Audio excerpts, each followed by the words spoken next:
꽉 닫힌 블라인드 뒤에서 시장은 조용히 움직이고 있습니다. 겉으로는 보이지 않지만 그 안에는 내일의 흐름이 숨어 있죠. 살짝 블라인드를 열면 감춰졌던 힌트들이 하나씩 나타납니다. 조용히 들여다보면 보이는 것들, 블라인드 속 내일장, 이제 그 숨겨진 이야기를 시작합니다. 블라인드 뷰 오늘 함께할 분들 소개하겠습니다. ISN 김태성 본부장, 체크스탁 소재민 대표 나왔습니다. 어서 오세요. 네, 안녕하세요. 네. 자, 블라인드 뷰 바로 시작해 보겠습니다. 자, 먼저 김태성 본부장이 준비했습니다. 종목 블라인드 들어가 보겠습니다. 블라인드 공개해 주시죠. 자, 기관, 외인, 동시 매수. 이 종목 기회 온다. 쌍끌이 매수가 들어오고 있다. 옛날 생각이 납니다. 네. 수급 파이터 할 때. 네. 자, 좋은 수급이 들어오고 있는 종목인데 이 종목 어느 섹터에 있습니까?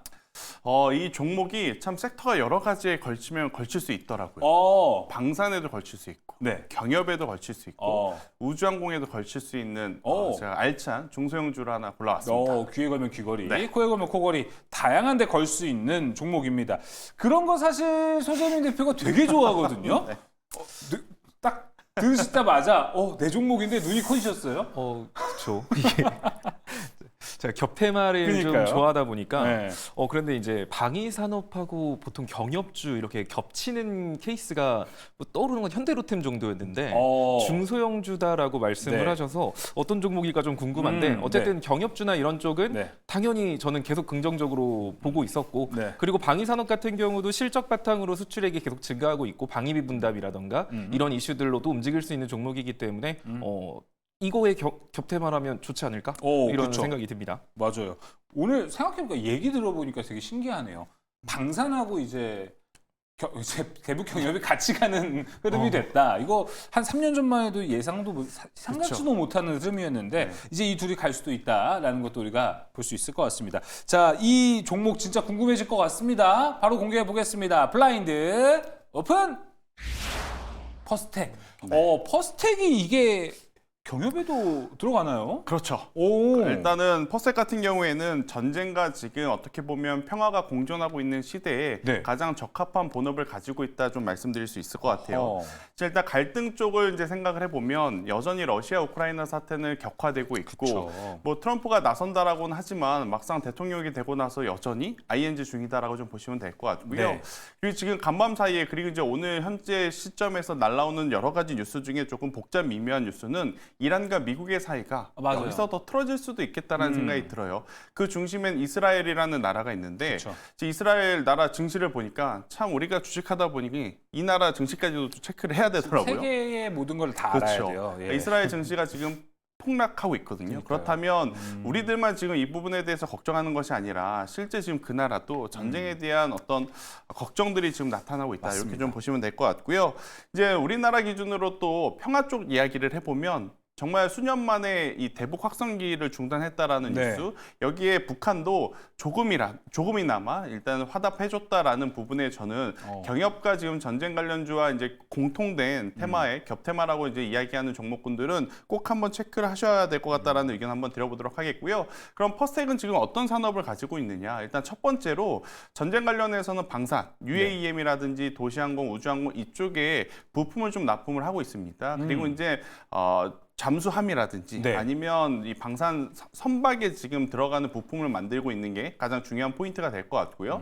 두 번째로는 경협주로서의 이제 메리트는 지뢰 제거 쪽입니다. 그러니까 만약 이게 현실성이 되려면 시간이 많이 필요해요. 그러니까 우리나라 북한의 관계가 좋아진다면 DMZ 그 구간에 있는 지뢰를 제거할 수 있겠다라 해서 과거에도 경협 이야기 이제 퍼스텍이 같이 한번 움직였었던 그러한 선례가 있었고 러시아 우크라이나 사태가 또 이제 진정이 되고 만약에 잘 풀리게 되면 지금 각국에 굉장히 많이 묻어있는 지뢰 제거 또 여기에 이제 강점을 가지고 있는 기술을 가지고 있는 기업이 저는 퍼스텍이기 때문에 한번 여러분들이 이 기업에 대해서 한번 관심 가져보는 것도 지금 시점에 굉장히 괜찮다라는 의견 한번 드려보도록 하겠고요.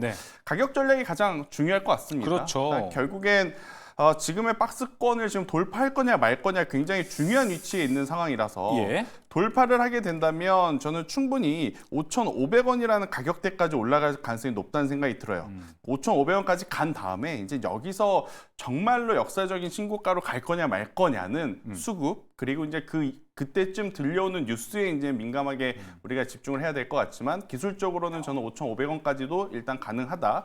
대신에 이제 밀려 내려왔을 경우에 아무리 좋은 기업이라 할지라도 시가총액이 작습니다. 그쵸. 시총이 작다는 건 변동성이 나올 때 상승 변동성도 좋지만 하락 변동성도 또 크게 나올 가능성이 높으니 3,500원이라는 가격대 이탈을 하면 네. 그때는 반드시 뒤도 돌아보지 말고 손절하셔야 된다라고 네. 말씀드리겠습니다. 네, 손절가 여러분 손절가 먼저 보세요. 꼭 3,300원 꼭 지키는 것 중요합니다. 시총이 좀 작은 종목이라는 것 체크 한번 해보시면 좋을 것 같고 지금 현재 시장에서 이게 오늘 옵션 만기에도 있었고 내일 시장 딱 됐을 때 아직 주도주가 뭔지 몰라요. 그렇죠. 내일 뭔가 주도주가 나올 것 같은데 이럴 때 퍼스텍 같은 종목이 되게 매력적일 가능성이 높습니다. 잘 체크해 보시면 좋을 것 같습니다. 5,500원 목표가까지 바라보고 있습니다.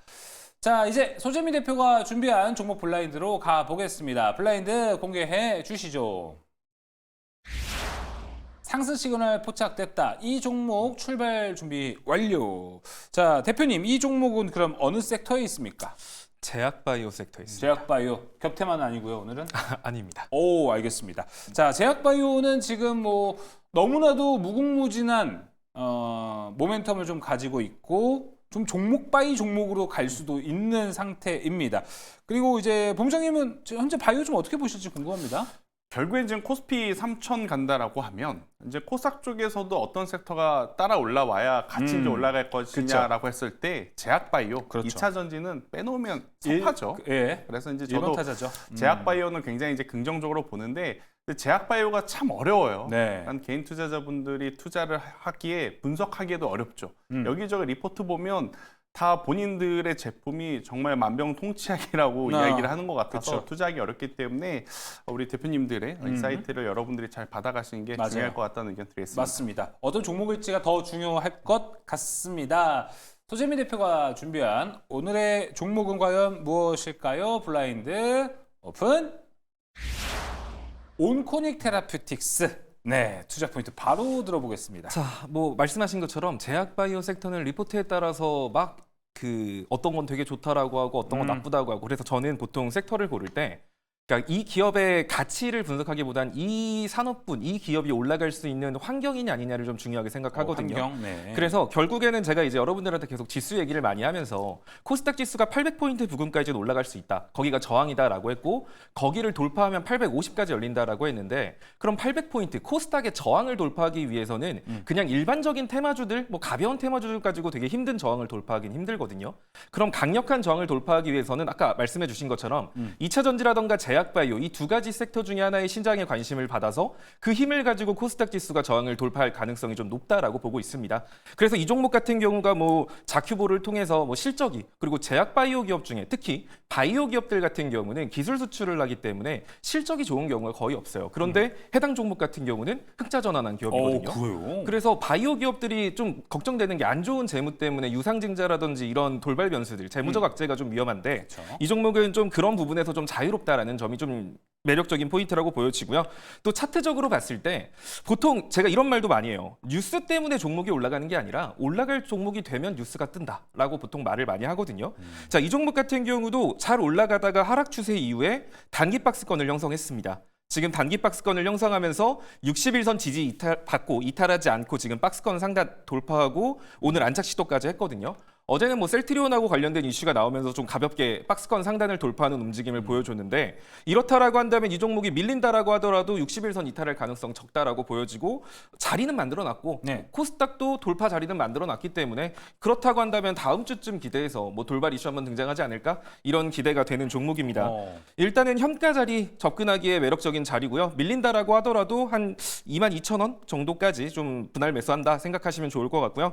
목표가는 단기적으로는 25,000원 잡고 접근하시면 되고요. 손절가는 한 25,500원, 2,900원, 25,500원 정도 이탈하시면 여러분들이 손절해서 가시면 될 것 같고 지금 분봉 차트나 이런 걸 봐도 분봉 120분봉도 볼벤 상단이고 60분봉도 볼벤 상단 안착했고 자리는 만들어 놨으니까 이 가이드대로 하시면 수익 보고 나오실 수 있을 것 같습니다. 온코닉 테라피틱스 목표가 25,000원, 손절가 29,900원 맞으시죠? 네. 알겠습니다. 그리고 채팅창에 본부장님 아까 제가 혹시 손절가를 잘못 이야기했었나요? 손절가가 3,500원이에요? 3,300원이에요? 제가 잘못 이야기했습니다. 3,300원이 맞습니다. 알겠습니다. 자, 퍼스텍 손절가 3,300원 다시 말씀드리도록 하겠습니다.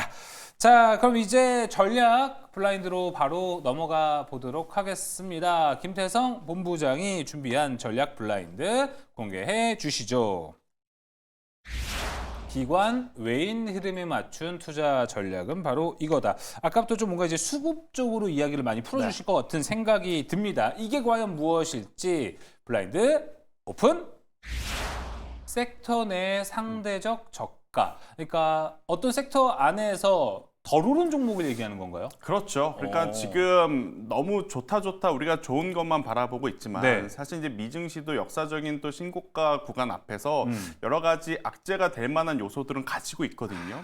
우리나라도 지금 코스피 코스닥 좋죠. 이대로 3,000이 아니라 아마 3,500, 4,000까지 가면 네. 더할 나위 없이 좋지만 그쵸. 주식이라고 하는 건 일정 부분 조정이 나왔다 가야 더 멀리 갈 수 있는 상황이거든요. 네. 지금 글로벌 증시가 가지고 있는 약간의 불안 요소는 뭐가 있겠느냐라고 체크를 해보면 일단 미중 어떤 협상 자체가 그렇게까지 만족스러울 정도의 협상이 아니었다라는 뭐 부분. 뜨뜻미지근하죠. 그렇죠. 그리고 이제 두 번째 앞서 제가 이야기했던 이란과 이스라엘 사태가 이란과 미국으로 이제 번지고 있는 약간의 불안감. 네. 그리고 이제 가장 중요한 건 뭐냐면 이번 주에 뭐 어제 CPI가 그나마 잘 나오긴 했지만 지표를 어떻게 해석하느냐에 따라서 약간의 차익 매도 물량이 충분히 나올 수 있는 지금 글로벌 증시이기 때문에 저는 역사적인 신고가 혹은 52주 신고가 이런 종목분들 쫓아가서 매매를 했을 때 만약 물리게 될 경우 혹은 지수에 기술적인 조정이 나올 경우 투자자분들이 감내해야 되는 스트레스가 굉장히 저는 심할 거다라는 생각이 들어요. 대표적으로 오늘 원전주를 꼭 한번 보셨으면 좋겠습니다. 두산 에너빌리티 미리 사놨으면 너무 좋죠. 그런데 만약 오늘 우리가 매수를 했다고 쳐요. 그런데 하루 자고 났더니 지수가 좀 조정이 나오고 두산 에너빌리티 그 좋은 기업을 샀음에도 불구하고 만약 나만 손실권이다. 그러면 또 개인 투자자분들의 심리가 굉장히 안 좋을 수 있거든요. 그래서 오늘 이제 원전 내에서 어떤 종목들이 강했냐면 한전 KPS, 한전 기술, 한신기계. 그러니까 섹터 내의 대장주가 여전히 좋은 모습을 차지하고 있는 가운데 2등주, 3등주 덜 오른 쪽으로 많은 투자자분들의 관심들이 좀 쏟아졌던 게 저는 특징이라고 생각이 들어요. 이건 비단 우리나라 시장뿐 아니라 글로벌 시장에서도 엔비디아가 여기서 더 치고 가지 않아도 AMD, 퀄컴, 브로드컴 그쵸. 이런 기업들이 지금 다 따라 올라왔거든요. 네. 그렇기 때문에 섹터 내에 상대적으로 낮은 가격이 있는 종목분들에 우리가 한번 관심을 가져볼 때가 아니겠는가라는 의견 조심스럽게 드려보도록 하겠습니다. 알겠습니다. 지금 뭐 방금 얘기해 주신 건 비단 원전뿐만 아니라 뭐 방산도 그쵸. 될 수 있고요. 네. 다양한 섹터가 될 수 있을 것 같습니다. 그 섹터 내에서 상대적 저가. 그렇다고 너무 저가보다는 펀더멘털이 좀 그래도 있는. 그렇죠. 네. 그러니까 대표적으로 지금 앞서 방산 이야기 해주셨으니까 짧게 좀 말씀을 드려보면 당연히 방산하면 하나 에어로스페이스, 하나 시스템이 대장입니다. 그렇죠. 그런데 지금 이들 종목분들을 쫓아가기가 좀 부담이 되죠. 저는 하나 에어로스페이스를 투자하신 많은 분들 저는 충분히 퍼스텍도 봐도 괜찮다라는 의견 드리겠습니다. 그래서 결론은 퍼스텍. 네. 네, 나왔습니다. 자, 이번엔 소재민 대표가 준비한 전략 블라인드로 가보도록 하겠습니다. 블라인드 공개해 주시죠. 자, 리스크를 최소화할 안전한 투자 전략은 바로 이거다. 이건 과연 무엇일지 지금 바로 공개해 보겠습니다. 블라인드 오픈. 지지선 체크. 사실 오늘 소재민 대표를 한 번 더 불렀던 거는요. 바로 우리가 지금 이 지지선 이 코스피나 코스닥 수치로 봤을 때 어디 막 이런 얘기를 많이 하잖아요. 오늘 피드백을 확실히 듣고 싶어서 또 불렀습니다. 이야기 들어볼까요? 자, 일단은 지금 코스피 같은 경우는 주요 저항을 넘어갔기 때문에 사실 어디가 고점이다라고 잡고 매매를 하는 건 의미가 없어요. 그러니까 고점 올라가는 종목이 여기서 밀리겠지? 여기서 밀리겠지 하면서 내가 선제적으로 대응을 하게 됐을 때 거기서 내가 다 털리고 위로 올라갔을 때 정말 먹을 수 있는 게 없는 경우가 많이 생기거든요. 그래서 이렇게 주요 저항을 돌파한 다음부터는 여러분들은 코스피는 3,000까지 올라갈 거야. 3,100까지 올라갈 거야. 아니 오늘이 고점이야. 이런 생각으로 접근을 하실 게 아니라 주요 지지선을 그려놓고 거기를 이탈하기 전까지는 그냥 끌고 가시는 게 맞아요. 자, 그런 관점으로 보면은 현재 코스피 같은 경우는 120분봉선을 차트를 좀 체크하시면서 여러분들이 매매를 하시면 좋을 것 같은데 한 2,870포인트 정도 이 정도 라인을 이탈하기 전까지는 여러분들이 끌고 가시면 되고요. 대신에 이 정도 라인을 이탈했을 때는 코스피는 2,700한 230까지도 단기 조정을 주고 올라갈 수 있으니까 지지선을 이탈하는 거 확인하고 그때는 현금을 좀 늘리는 방식으로 그리고 시장지수 2,800 아래에서 재매수한다라는 생각으로 여러분들이 접근하시면 될 것 같습니다. 이거 좀 되게 중요해요. 목표가를 잡기보다는 지지선을 체크하면서 그냥 그쵸. 묵직하게 끌고 간다. 이렇게 보시면 될 것 같습니다. 네, 알겠습니다. 뭐 채팅창에는 뭐 어떤 피드백에 대한 얘기를 물어보시는 건데 아무래도 잘못 보신 것 같고 이 시간에 소재민 대표가 전략에 대한 이야기를 해줄 때 진짜 중요한 얘기를 많이 해줍니다. 지금 사실 그게 정확도도 엄청 높아요. 그리고 어제 해준 얘기에 이어서 오늘까지도 사실 그리고 옵션 만기 지났으니까 오늘 보는 관점 그리고 내일에 대한 전략 더 중요할 것 같아서 저희가 오늘 소재민 대표를 불렀다라고 이해를 하시면 될 것 같습니다. 옵션 만기 관련해서 한 번만 더 이야기를 해볼까요? 내일은 좀 어떤 흐름이 예상이 되세요? 사실 지금 국내 증시에 나쁜 부정적인 요소로 작용할 만한 것들이 별로 없거든요. 그래서 사실 여러분들이 내일 빠지면 어떡하지? 근데 그게 중요한 게 아니라 내일 빠져도 어차피 다시 올라갑니다. 맞아요. 그러니까 너무 흔들리지 말고 대신 조정폭이 커질 수 있는 그 지지선들. 그러니까 2,870 이탈하기 전에는 여기 이탈하면 조정폭이 좀 커질 수 있거든요. 그러니까 그럴 때 여러분들이 좀 현금을 늘려서 조정을 기다려서 기회를 잡는다 생각하시고 그 전까지 뭐 내일 하루 등락이 뭐 빠졌는데 뭐 2,880까지 빠졌어요. 이러면 그렇게 걱정 안 하시고 그냥 묵직하게 계속 끌고 가시면 됩니다. 네.